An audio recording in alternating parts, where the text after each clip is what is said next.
I'm Tracy Baxter with today's Record Newswatch. Monticello police have this man in custody, and they say he robbed women at the Chase Bank ATM on Broadway over the weekend. Police say video surveillance caught 32-year-old Kevin Leto of Monticello in the act of robbing women on two different occasions in the bank vestibule. On Saturday, police say Leto stole $100 that a 63-year-old woman was withdrawing. Then Sunday, stole $60 from a 44-year-old woman as she withdrew the money from the ATM. After viewing the tapes, Leto was identified, then arrested as he left his home this morning. He's being held on $100,000 bail. Crawford police have charged 46-year-old Robert Mance of Pine Bush with vehicular assault, DWI, and aggravated unlicensed operation of a motor vehicle following a two-car collision that left his passenger seriously injured.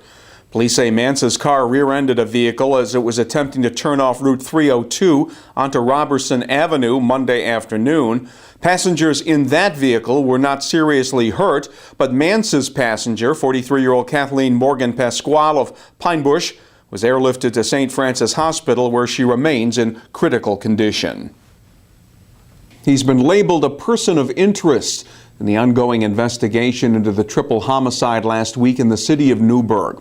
26-year-old Ante Reese, who lives next door to the South William Street crime scene, appeared in court Monday on a drug possession charge. Bail was set at $100,000 cash, a figure that raised eyebrows. Police believe there was only one shooter involved in the May 1st killing, a 52-year-old apartment resident, Pamela Jenkins, and two of her friends, 43-year-old John Fofo Lewis and 53-year-old Travis Blue.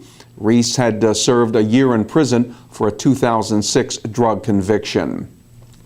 Meantime, Newberg police are investigating another shooting that they say has no connection to last week's triple homicide. This one happened late Monday night when a man was shot in the lower body during what police believe was a robbery involving marijuana at a residence on Bencard Avenue. The victim, who was not identified, was under guard at St. Luke's Cornwall Hospital in Newburgh. Hurricane Irene may be long gone, but the damage she did to the Forge Hill Road Bridge in New Windsor remains, angering local residents who've been losing time and patience with the bureaucratic red tape and the detours. Now, after lengthy delays in securing needed Federal Highway Administration funding, comes a word the bridge over Moodna Creek will be repaired and reopened to traffic in the fall of 2014. That's 3 years after the storm blew through. Orange County officials say once permits are finalized, construction on the $2.5 million project will begin in the summer of 2013. The Federal Highway Administration will cover 80% of the cost, with the county picking up the remainder of the tab. He's been a member of Orange County Executive Ed Diana's staff since 2005, most recently as Deputy County Executive. Now James O'Donnell has resigned in order to, quote, pursue other opportunities. That news was followed up by word that O'Donnell had submitted a letter to the Times-Herald Record pushing an idea that the county purchase 3 buildings on Matthews Street to permanently locate county offices and services there while selling the government center property. O'Donnell says the moves would save county taxpayers up to $50 million and would breathe life back into downtown Goshen.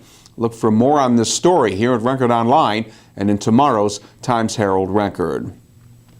In Middletown, investigators are trying to pinpoint the cause of a Monday night 2-alarm blaze that damaged an upstairs room and its contents in a house at 24 Mills Avenue.